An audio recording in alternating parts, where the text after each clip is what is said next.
The train hissed to a halt beside a small wooden platform, swallowed in morning fog. Clara Moreau stepped down, clutching a leather suitcase that had once belonged to her mother. Belhurst Academy stood silent beyond the trees, its sharp roofs slicing through the mist like black blades. The carriage that awaited her smelled of old leather and mildew, and the driver, silent and grey-faced, nodded without a word as she climbed in. They rode in silence. The gravel road wound through skeletal trees, branches clawing at the windows like fingers desperate to warn her away. Clara sat stiffly, eyes fixed ahead, refusing to be unnerved. She'd survived far worse. This school, no matter how strange, was only another stop on a journey she hadn't chosen. When her mother died 3 weeks ago, Clara had been shipped off like an unwanted parcel. No living relatives, no explanation. Just a sealed envelope containing a scholarship acceptance from Belhurst and a train ticket tucked inside. The iron gates of the academy creaked open as the carriage rolled in. The main building rose like a cathedral, severe and Gothic, with ivy clinging to stone walls like ancient veins. Bells tolled in the distance, 3 slow, sonorous chimes. Morning classes had begun. She was met at the steps by a woman in a crisp grey uniform. "Clara Moreau, I presume," she said with a thin smile. "Welcome to Belhurst. I am Mrs. Thatcher, housekeeper and dormitory overseer." Clara nodded politely. "Thank you." "Follow me." Inside, the air was cool and dry. The scent of lavender and wax polish mingled with something faintly metallic. Oil paintings of pale girls in stiff dresses lined the hallways. Clara's footsteps echoed on polished floors as they walked. "You'll be in dormitory B, 3rd floor. Room 3A. A girl brushing past them paused mid-stride. Her face paled. "Did you say 3A? She asked. Mrs. Thatcher's smile tightened. "Yes, Eleanor. Now hurry to class." The girl gave Clara a quick, unreadable glance and vanished. Clara frowned. "Is there something wrong with room 3A? "Of course not," Mrs. Thatcher replied briskly. "It's a perfectly fine room." Now let's not dawdle. The room when they arrived was neat and ordinary. A narrow bed, a desk, a window facing the east gardens, everything arranged with sterile precision. Clara placed her suitcase on the bed and let out a breath. Mrs. Thatcher handed her a folded paper. "Your class schedule. You'll meet Headmistress Langley this afternoon. Until then, feel free to explore the grounds, but do not enter the east wing, it's under renovation." She left before Clara could ask more. Clara unpacked slowly. Her mother's brooch, wrapped in silk, went into the drawer. A well-thumbed copy of Jane Eyre onto the desk. She looked around. The room was almost too quiet. She opened the window to let in some air, but even the wind seemed to avoid this place. Downstairs, the halls had filled with the soft rustle of skirts and low voices. Clara wandered until she found the library. A cathedral-like space, heavy with dust and silence. Shelves towered toward a vaulted ceiling, and students whispered in shadowed corners. She approached a girl hunched over a thick book. "Hi," Clara said. "I'm new, just arrived today." The girl looked up, startled. "What room are you in?" 3A. Her expression faltered. I have to go." "Wait, what's—" But the girl was already walking away, fast, disappearing between the shelves. Clara stood frozen for a moment, the silence louder than before. If stories of mystery and old secrets fascinate you, don't forget to subscribe and uncover the rest of this chilling tale. The first night in room 3A was uneasy.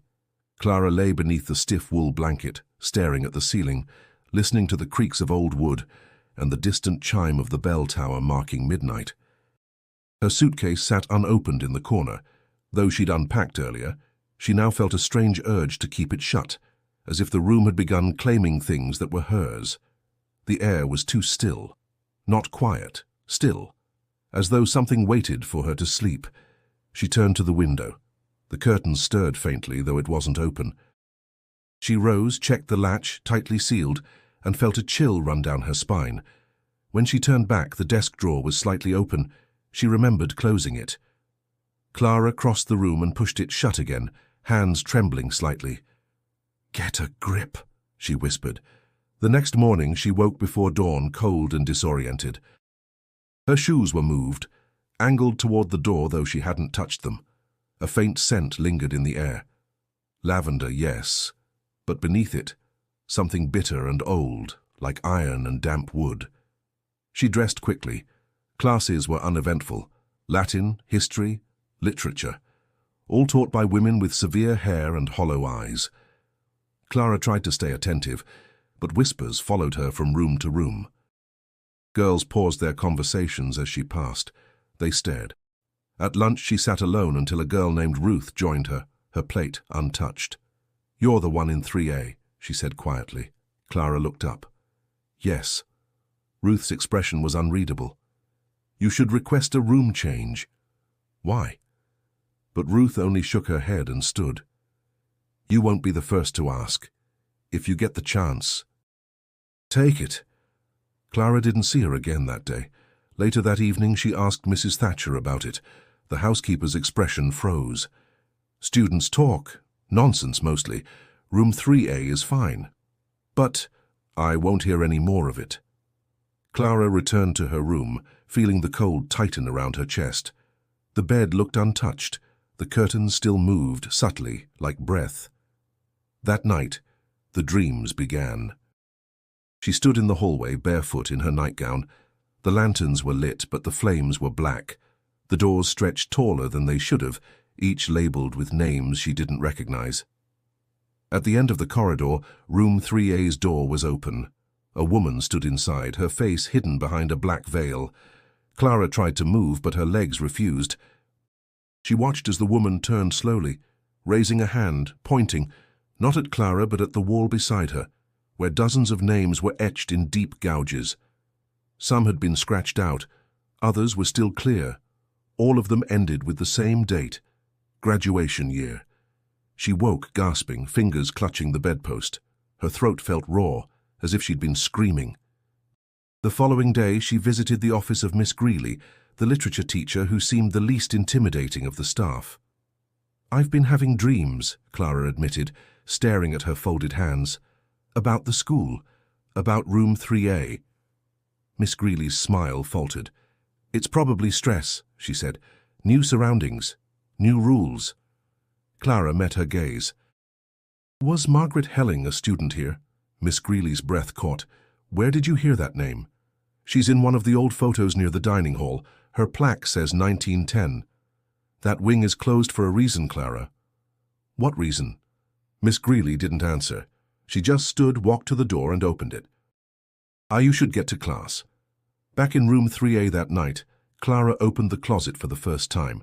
Tucked beneath a dusty stack of wool blankets, she found a single black button and a scrap of lace. She recognized the lace. It matched the veil from her dream. Clara returned to the library with a purpose. The silence no longer felt sacred. It felt strategic.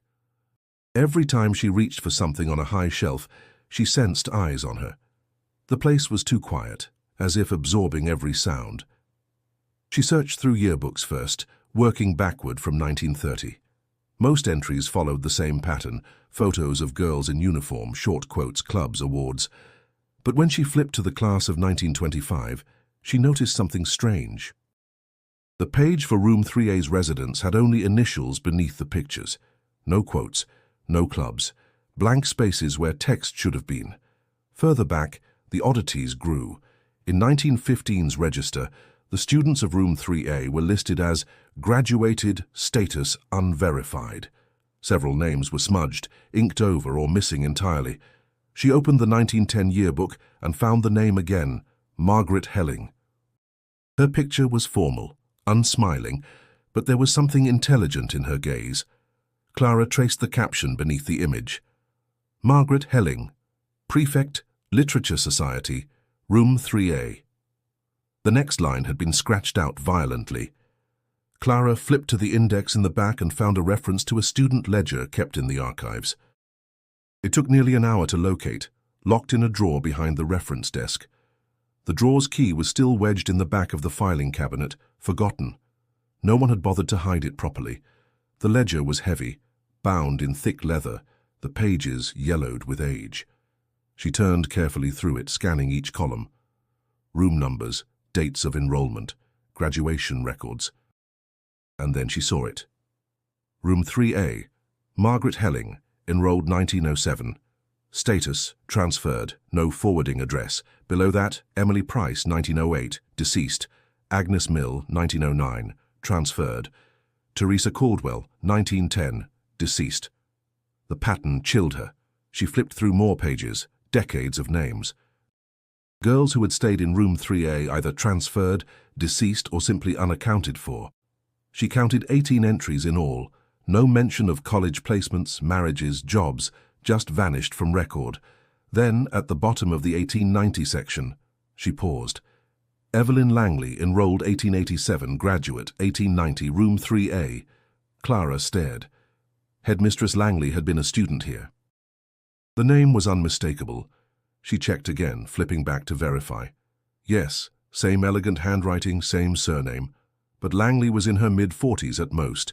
If she graduated in 1890, that would make her nearly 70. She rushed to the photo collection on the second floor of the library. The portraits were arranged by decade, sepia-toned, hand-labeled. She found the 1890 graduating class and searched the rows until she saw her. There, third from the right, Evelyn Langley. The same face, same arched brows, same poised expression, unchanged. A cold pressure settled in Clara's chest. That night, the dreams were worse. She stood again in the corridor, but now the lanterns were extinguished. The door to room 3A yawned open, and the veil-wearing woman stepped out. Her hands were stained with ink or blood.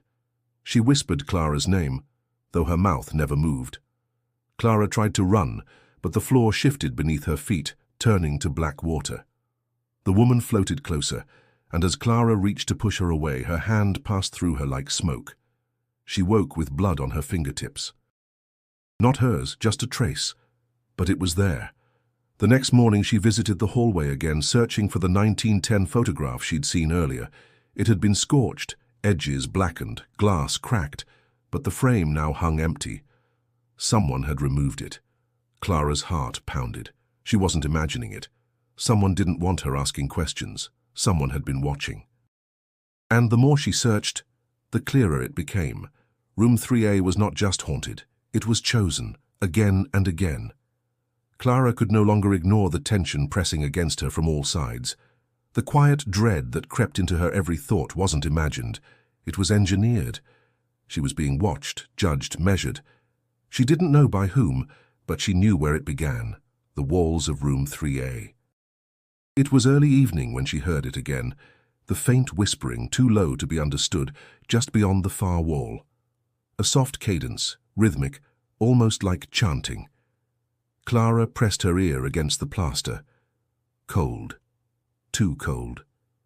She tapped lightly with her knuckles. Hollow. Grabbing a candlestick, she knocked harder, searching for variations in sound. Behind her dresser, the tone changed. A muted echo. She shoved the furniture aside and stared. The wall bore fine vertical cracks, barely visible. Beneath the wallpaper, someone had drawn a symbol, a circle with a jagged X through its center. The wallpaper had been carefully resealed, as if someone had tried to hide it without entirely erasing it. She felt her breath shorten. She went back to the library, not trusting the silence in her room any longer. The late hour meant she had it mostly to herself, save for a girl nodding off in a corner. Clara made her way to the architecture archives. Drawings of the school's expansions and renovations. Dust coated every folder. It took nearly an hour, but she found what she needed. The original blueprint from 1875 showed a hallway behind the third-floor dormitories, now sealed. Her finger traced the path behind room 3A to a staircase descending into the east wing. A passage that didn't appear on the current layout. Her heart raced. She knew she shouldn't, but she couldn't help herself. That night she waited until lights out, then dressed quietly, and slipped from her bed. The corridor was dark, but the moonlight filtered faintly through the windows. She found the seam in the hallway wall easily enough. The cracks formed the outline of a door that no longer had a knob. But just beneath the molding, she found a latch, a rusted metal lever wedged into the wood. With effort it gave way. The wall opened with a sigh of stale air. Inside, the darkness was absolute. Clara lit a match, then a candle, and stepped in. Dust floated like ash. The floor groaned beneath her. The walls were close, far narrower than they should have been, considering the building's outer structure. It was like the school had been folded to hide something inside itself. The passage ended at a staircase. She descended carefully, every creak an accusation. At the bottom, she emerged into a long, narrow room lined with broken furniture and covered portraits. Most were water-damaged beyond recognition, but one caught her eye. A tall girl in a formal pose, hands clasped, her face smudged by mold, but still hauntingly familiar.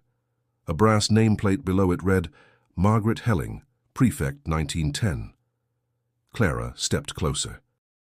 The canvas had been slashed from corner to corner, a clean, deliberate act, but someone had tried to mend it. Rough stitching pulled the tear together, though the thread was black and crude. The effect was grotesque, like a scar across a face that could still see her. She turned away quickly, heart pounding. At the far end of the chamber, she found another symbol carved into the stone floor, identical to the one behind her dresser. A low sound rose behind her. A breath? A whisper? She spun around. Nothing, but the candle flickered violently. She backed away and returned to the stairs, climbing fast, lungs tight with dread. She sealed the passage behind her and shoved the dresser back into place with trembling hands. Back in bed, she lay awake until the morning bell rang, watching shadows shift across the ceiling. She was certain of two things now. Room 3A had a purpose, and Margaret Helling had never left. Clara stopped sleeping. Not fully. Her body still collapsed into exhaustion at times, but rest no longer brought peace. The nights were treacherous. Each time she closed her eyes, she found herself trapped in that same endless hallway, hearing her name whispered by a voice that didn't belong to anyone living. One night she jolted awake, heart racing, only to find her arms locked to her sides, unable to move. Her breath came shallow and fast. Shadows danced across the ceiling, but she couldn't turn her head to follow them.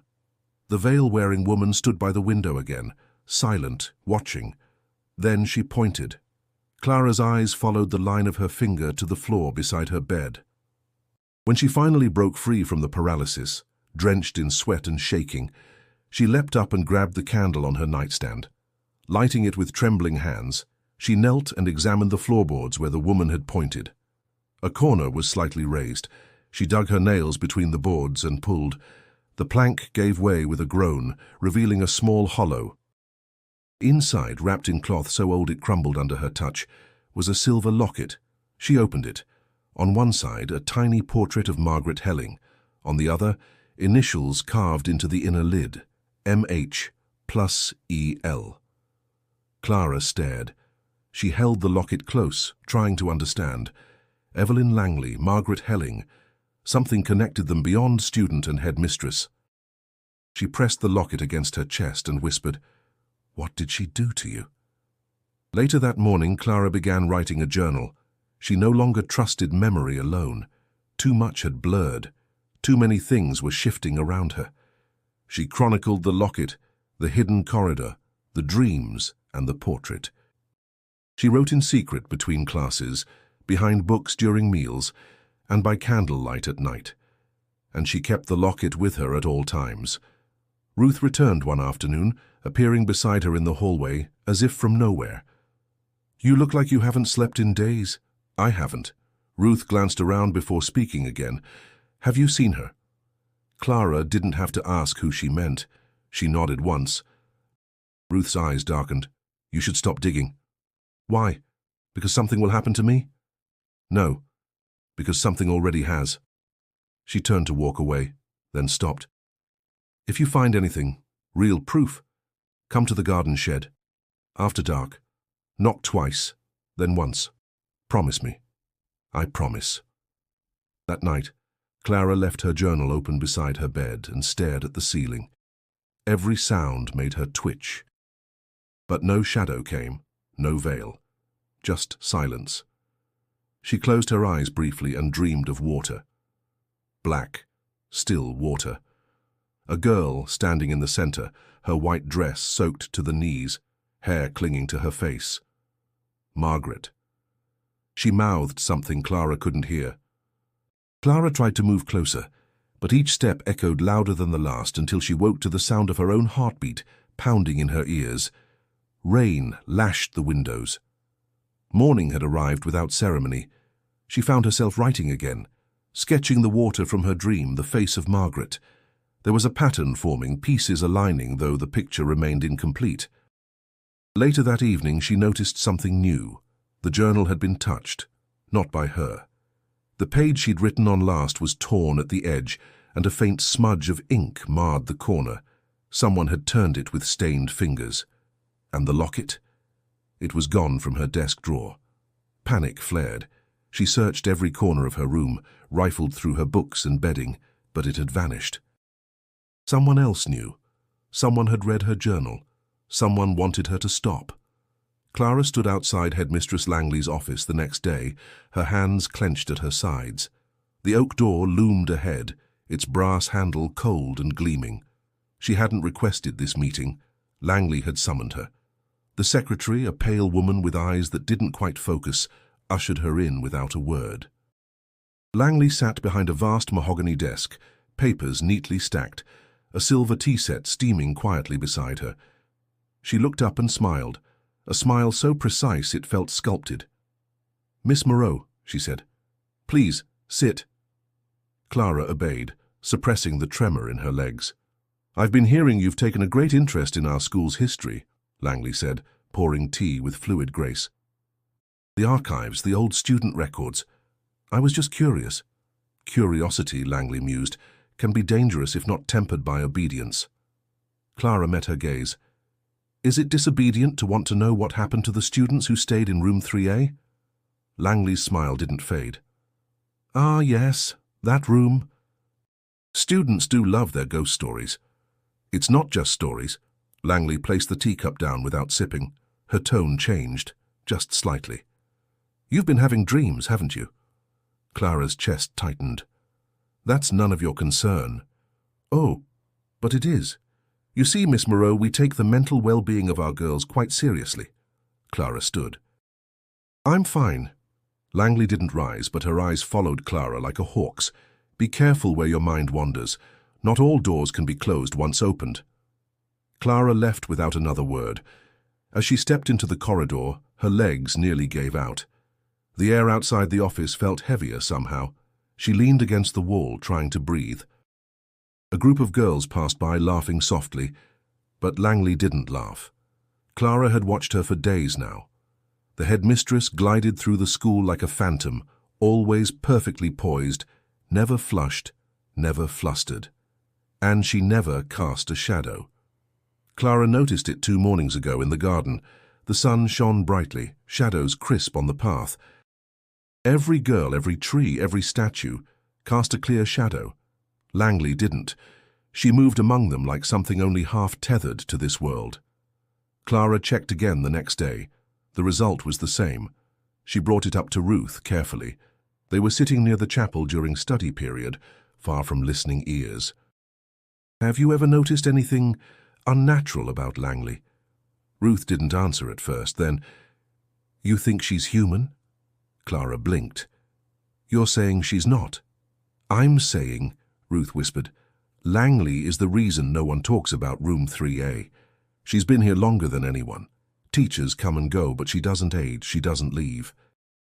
And every girl who sits where you sit disappears." Clara remembered the locket, the initials, Margaret and Evelyn. What if she and Margaret— Ruth's eyes went wide. "Don't say her name out loud, not here." The wind shifted. They both fell silent.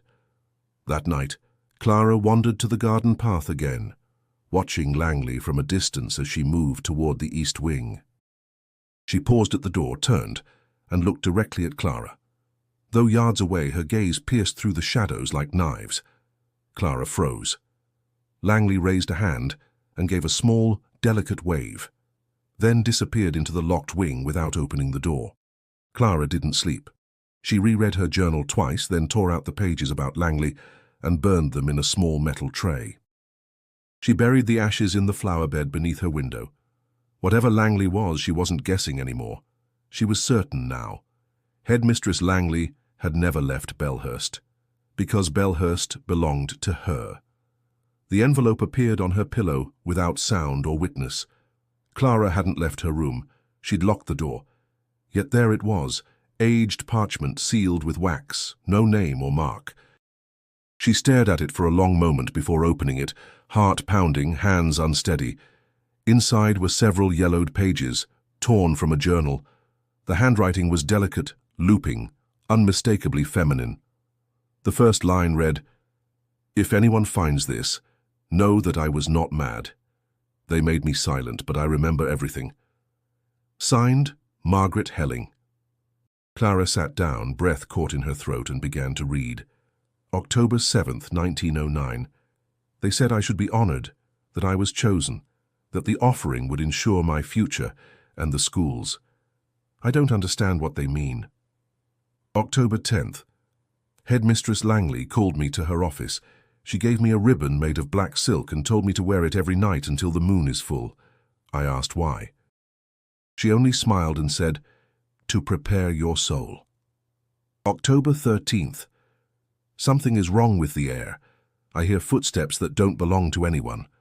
Last night I woke and the mirror showed someone else's face. I am not alone in this room. Clara turned the page with trembling fingers. October 18th.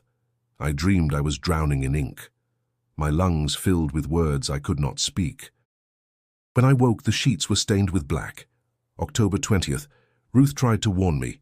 She said others had gone before me and none returned the same. She begged me to run. I tried. They caught me. Langley stood in the hallway as they dragged me back. Her eyes, they are hollow. Not empty, but full of someone else. October 23rd. Tomorrow is the offering. They say I will become part of something eternal. I don't want eternity. I want to go home. The final entry was smeared, the ink nearly erased. October 24th. I am already gone. Clara closed the last page and sat in stunned silence. The offering, the ribbon, the mirror. It wasn't madness. Margaret had seen what Clara now saw, lived the terror Clara was only beginning to grasp. And Ruth, there was another Ruth, an earlier one. Had the girl she knew now been named after her, or was it something more? She stuffed the pages into her coat and rushed out into the night, heading straight for the garden shed. 3 quick knocks, twice, then once. The door creaked open. Ruth and Genevieve were inside, both pale, both wide-eyed. Clara handed them the pages without speaking. They read in silence. When they finished, no one said a word for several minutes. Finally, Genevieve whispered, "It's happening again." Ruth looked up. "We need to stop it before the next offering." Clara frowned. "When is it?" Ruth's voice barely carried. "The equinox." Clara's breath caught. "That's in 5 days." Genevieve pulled out an old tin box. Inside were scraps of ribbon, bits of bone, symbols etched on scraps of linen. "My sister was here 5 years ago, room 3A. She vanished 2 weeks before graduation. I found this in her things. She was collecting pieces, trying to stop the ritual." Clara nodded slowly. "Then we finish what she started." Ruth looked between them. "We'll need proof. Something undeniable. Something not even Langley can hide." Clara thought of the portrait beneath the school, the passage, the hidden archive. "We go back down," she said. "We find what Langley buried." They didn't wait. That same night, Clara, Ruth, and Genevieve returned to the hidden passage behind room 3A. The corridor was darker than Clara remembered, the air inside damp and heavy, as if the walls themselves were exhaling something ancient. They descended the narrow stairs with only candlelight to guide them, the shadows thick and restless. At the base of the stairwell, the stitched portrait of Margaret Helling still hung like a silent witness. Clara could barely meet its eyes. They moved deeper. Beyond the storage room, a second door stood half-rotted and warped by time. Behind it they found a narrow spiral staircase, winding further downward into the east wing. It shouldn't have been there. None of it should. According to the blueprints, this part of the school didn't exist. At the bottom, they reached a stone chamber lit by old iron sconces. To their astonishment, 3 were freshly lit. They weren't alone. Clara motioned for silence. In the center of the room stood a raised platform. Symbols carved into its surface gleamed with a dull crimson sheen, as though inked with blood. On the far wall, a crucifix hung upside down, the figure of Christ carved with hollow eyes. Clara stepped forward cautiously, drawn toward a book that rested on a pedestal. Its cover was dark leather, but not the kind made from animal hide. Something older, something wrong. She opened it. The text was written in a language she didn't recognize, lines of sharp, angular characters, but some pages contained diagrams. One showed the same X-encircle symbol she had seen behind her dresser. Another depicted a girl kneeling beneath a dark moon, hands raised, as shadowy figures gathered around her. Clara turned the pages, feeling sick. Genevieve whispered, "Is this a ritual manual?" Before Clara could answer, the iron sconces extinguished themselves one by one. The chamber plunged into darkness. Then came the voice, low, measured, feminine. "You've come far for children." Langley. Clara didn't know from where the voice echoed. It seemed to come from every direction at once. "You trespass where you do not belong," Langley said. "You touch what is not yours. You mock what is sacred." "Sacred?" Clara shouted. "You murder girls." "They are transformed. They're erased." Silence. Then, "You cannot stop what has already begun." A piercing sound rang out, a shriek, not from a throat but from the stone itself. The girls clutched their ears. The ground trembled beneath their feet. Then light returned, and Langley was gone. The book still sat open. Clara grabbed it. "We have what we need. Let's go." They ran back through the corridor, lungs burning, hearts pounding. Back in her room, Clara shoved the book under her mattress and collapsed to the floor. Her hands wouldn't stop shaking. That night she was summoned to detention. She hadn't been caught, hadn't broken curfew officially, but the summons was formal, delivered by Mrs. Thatcher herself. "Reflection detention," she said. "Midnight, chapel." Clara's blood ran cold. She told no one. At midnight she entered the chapel alone. The air was frigid. The pews cast long shadows. She stepped down the aisle and sat where instructed. A single candle burned near the altar. Then the doors closed behind her. She rose to look, but they wouldn't budge. Trapped. Behind her, the crucifix rotated slowly, once again upside down, and from the darkness, forms began to appear. Girls. Not flesh and blood, but outlines of them, translucent, flickering, weeping. Clara stood frozen as they gathered silently around her, forming a circle. She couldn't speak. One stepped forward. Her face was unmistakable. Margaret. She reached out, hand pale and shaking, and pressed her palm to Clara's chest. Suddenly Clara saw it. Visions, memories, screams, fire, ropes, a circle of women in veils. And Langley at the center, her face split open in a smile too wide to be human. When it ended, Clara dropped to her knees. She understood now. The offering wasn't a sacrifice, it was possession. Clara didn't speak of what she saw in the chapel. She emerged at dawn, eyes hollow, her skin cold despite the rising sun. She walked in silence to her room, crawled beneath her blanket, and lay there motionless, listening to the steady thump of her own heartbeat. It felt foreign now, like something borrowed. That afternoon she met Ruth and Genevieve in the garden shed again. Ruth took one look at her and said, "You saw them?" Clara nodded. "They showed me." Genevieve leaned forward. "What did they show you?" Clara hesitated, then whispered, "Langley doesn't kill them, not really. She takes them, their bodies, their voices, their lives. She wears them like garments. She's been doing it for decades." Ruth stiffened. "That's why she never ages. She doesn't just feed on them," Clara continued. "She becomes them, pieces at a time. The offering isn't about death. It's about surrender." Genevieve's hands trembled. "And room 3A?"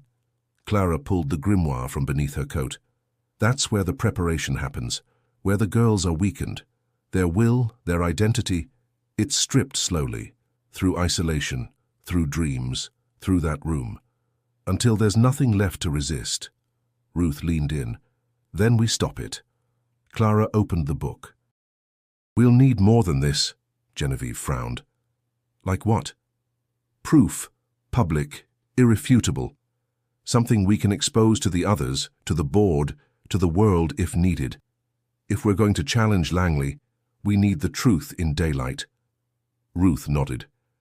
Then we hit her where she's weakest, her secrets. Clara outlined the plan. The grimoire would be hidden in the West Tower archives, secured with a lock only she knew. Genevieve would retrieve her sister's letters, which detailed strange rituals and coded schedules. Ruth would take the East Wing.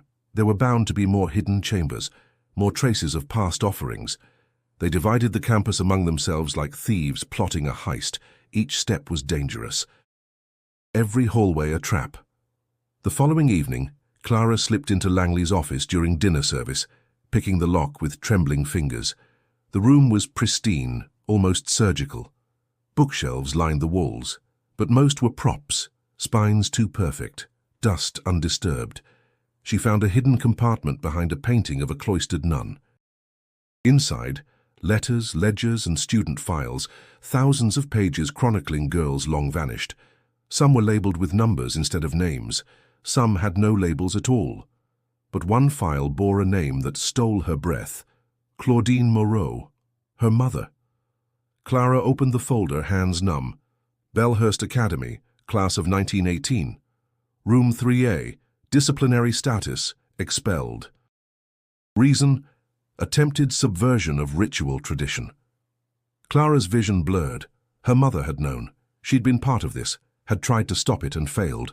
That's why no one spoke of her time here, why Clara had been sent in her place. It wasn't just legacy. It was unfinished business. She shoved the file into her coat and fled before she could collapse. Back at the shed, she handed the papers to Ruth and Genevieve without a word. They read in silence. She tried to fight, Ruth said softly. She paid the price, Genevieve added. Clara's voice was steady. Then we finish what she started. They huddled in the candlelight, surrounded by secrets and bones. Genevieve retrieved a cracked compact mirror from her pocket. My sister left this behind. She said Langley feared reflections. Clara stared at her own face in the glass. Then maybe we show her what she really is. Ruth whispered. We don't have much time. The equinox is in 2 days. Clara looked toward the dark window. We won't wait. Tomorrow, we end this. The day before the equinox passed in a tense, surreal haze. Classes continued as if nothing had shifted, as if the air didn't hum with something ancient and waiting. Girls chatted in courtyards, practiced piano in the music room, studied French vocabulary and geometry proofs, all beneath the quiet, watchful eyes of Evelyn Langley. But Clara, Ruth, and Genevieve moved like ghosts.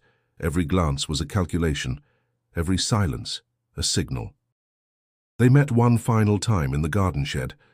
We do it tonight, Clara said, before she begins the ritual, before anyone else is taken. Ruth held up a satchel filled with candles, salt, and the cracked mirror. We have the tools. Genevieve unfolded a map of the East Wing. I found another entrance to the hidden chamber, through the old laundry chute behind the art studio. Clara took a breath. Then we go in at midnight. They split up to avoid suspicion. That evening, Clara slipped back into the archives, collecting final documents, files with names that matched headstones in the overgrown graveyard beyond the north wall. Langley hadn't just taken their spirits.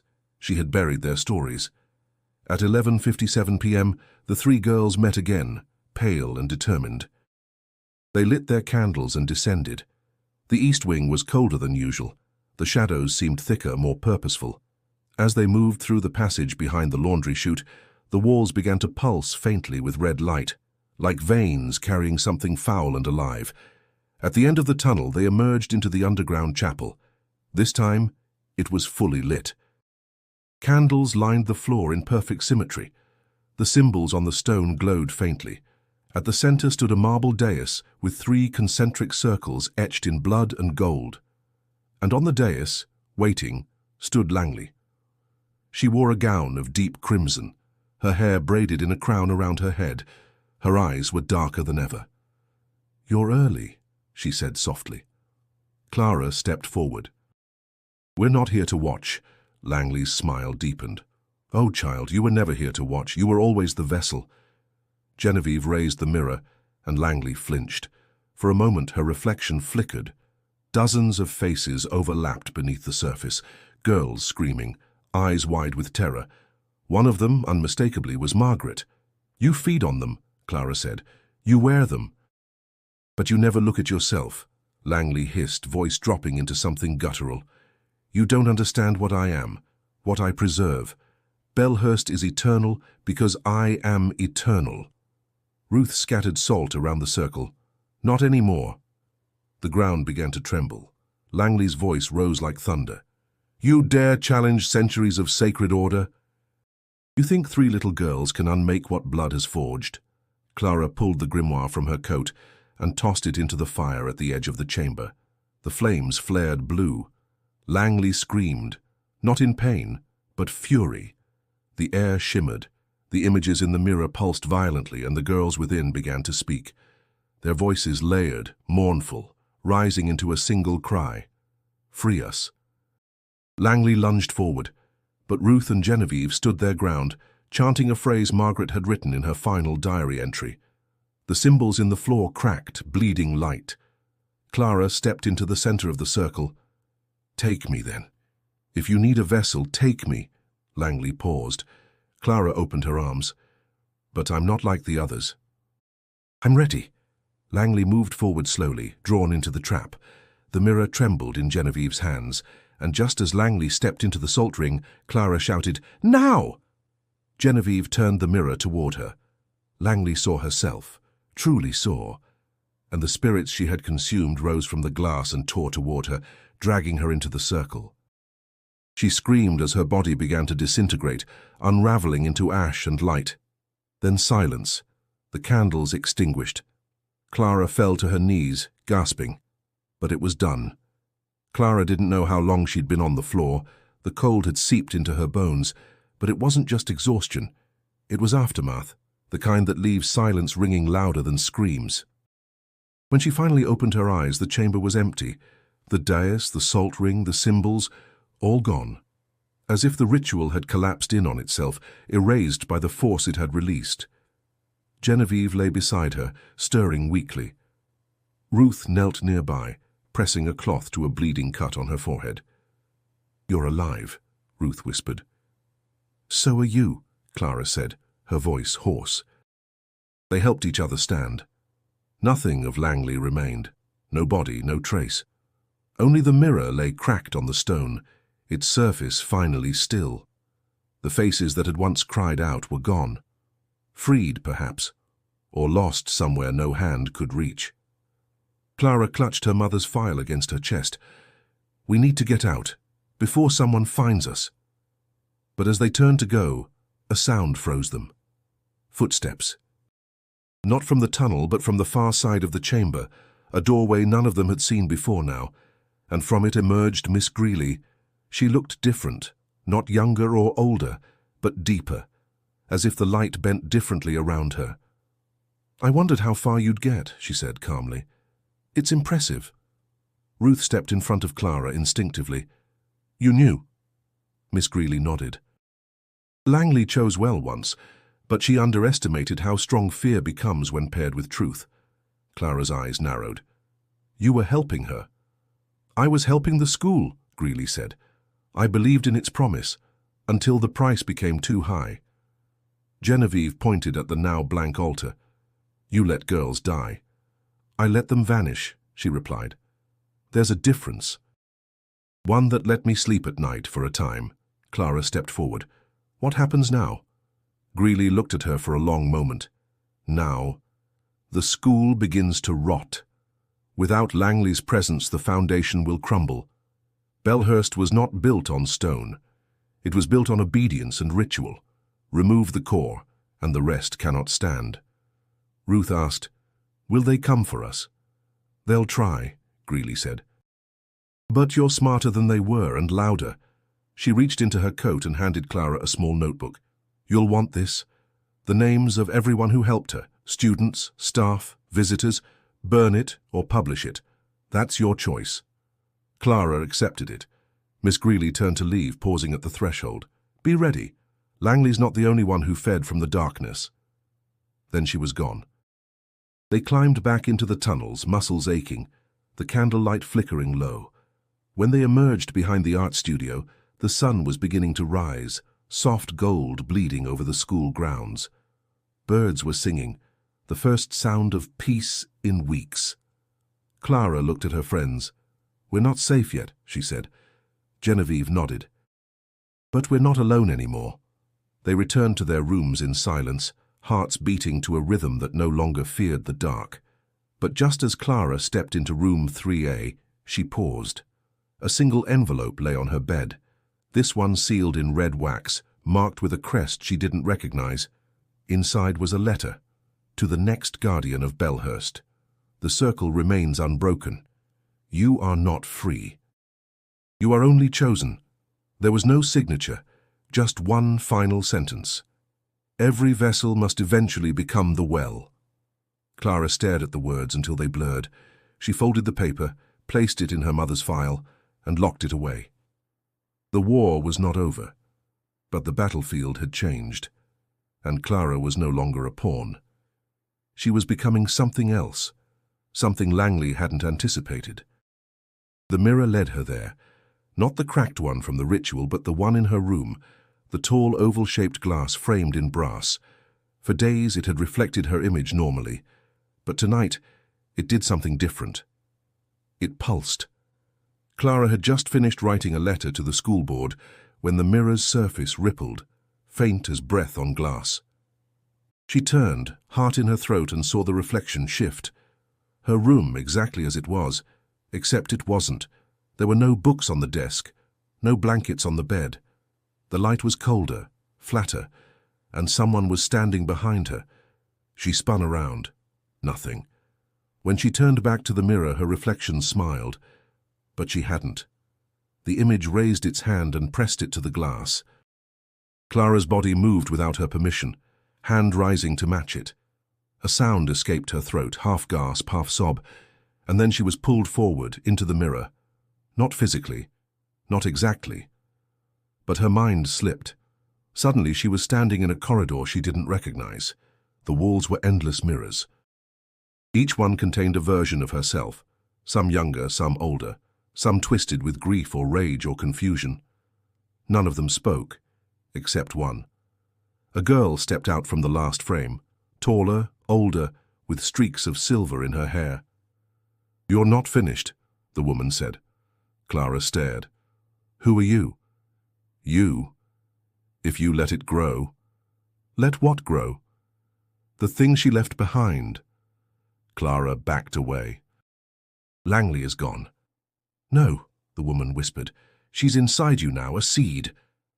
Clara shook her head. "I destroyed her." The woman stepped closer.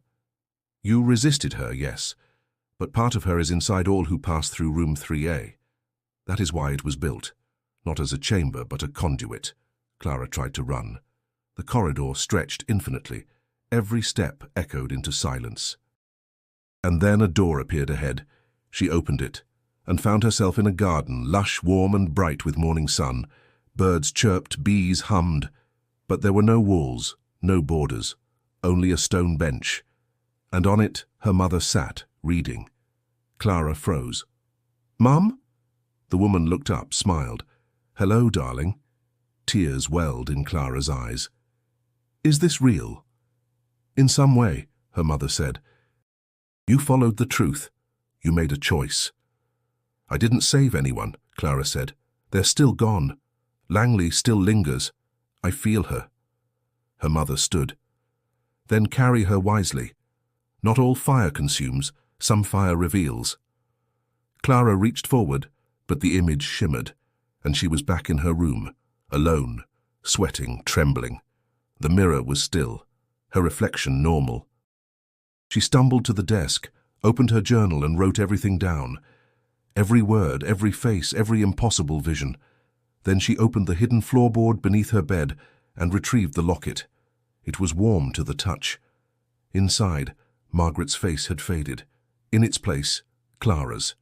She didn't scream. She didn't cry. She understood. The power Langley held had not been stolen. It had been invited. Generation after generation had stepped willingly into silence, into complicity. But Clara wasn't willing. She snapped the locket shut. Later that night, she sat by candlelight with Ruth and Genevieve, explaining everything. "The mirror showed me what comes next," she said, "what I could become." Genevieve asked, "Can we stop it?" Clara shook her head. "We don't stop it, we change it.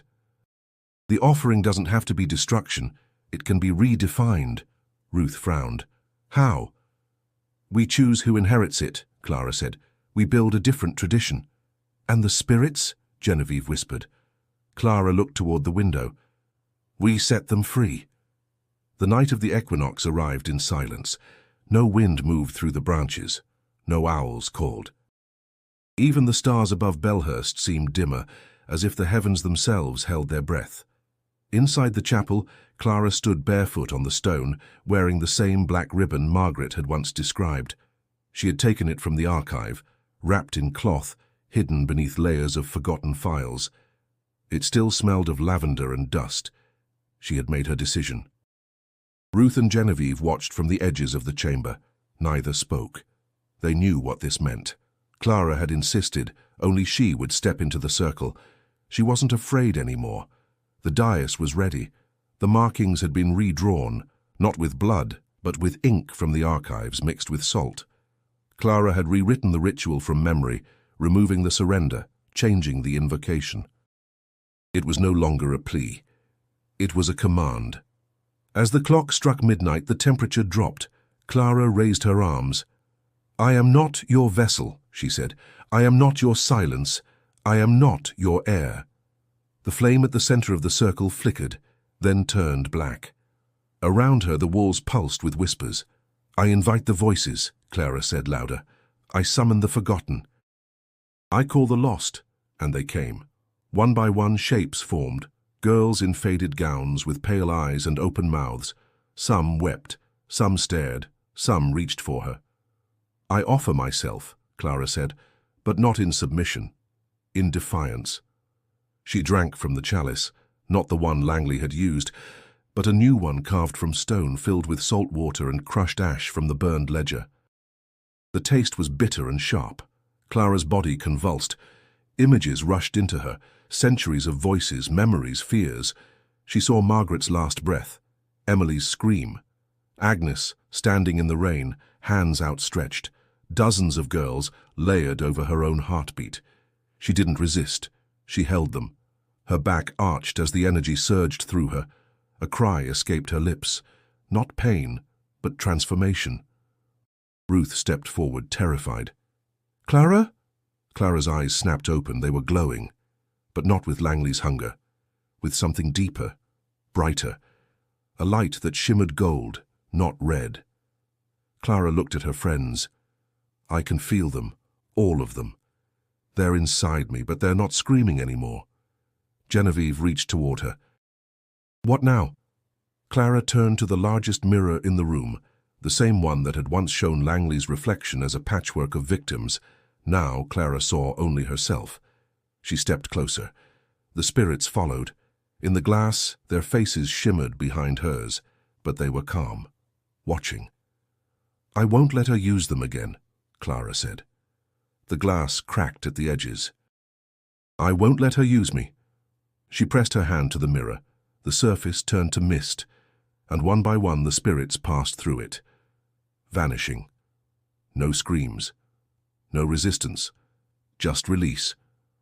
When the last one had gone, Clara staggered back.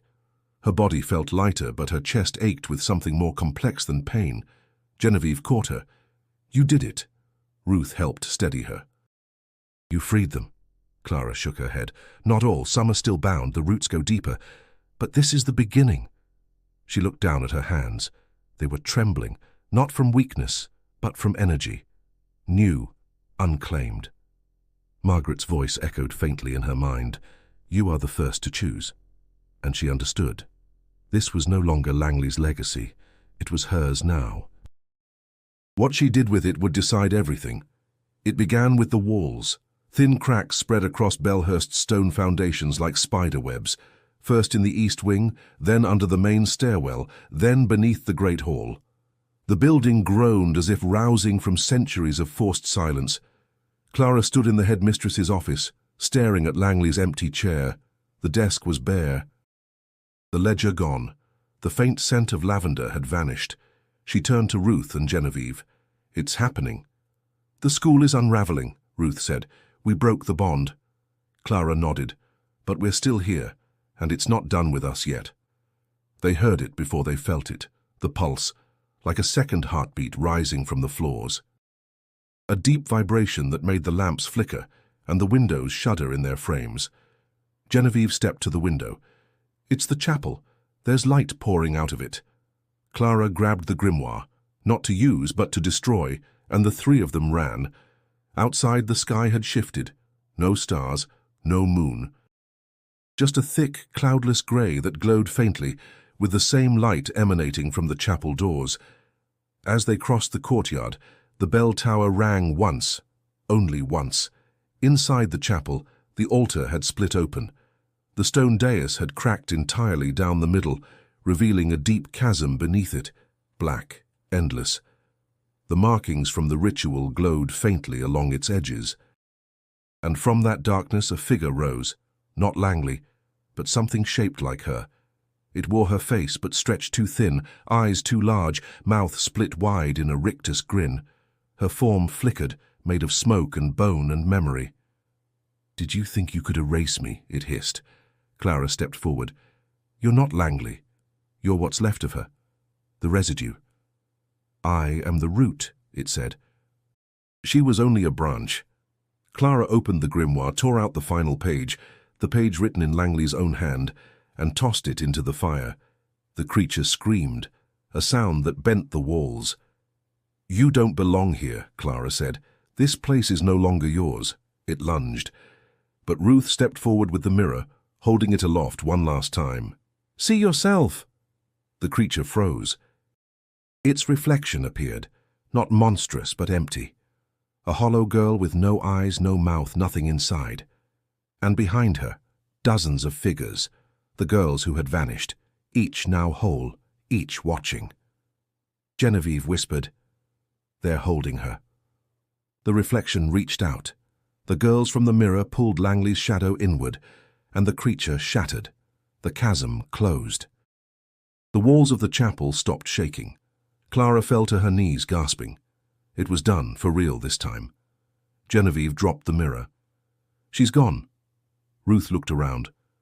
Then why is it still so quiet? Clara stood slowly.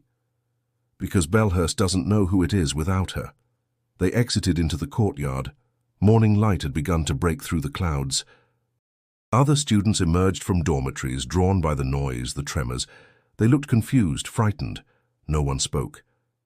Clara climbed the steps of the great hall. She turned to them all and said, Langley is gone. So is the curse.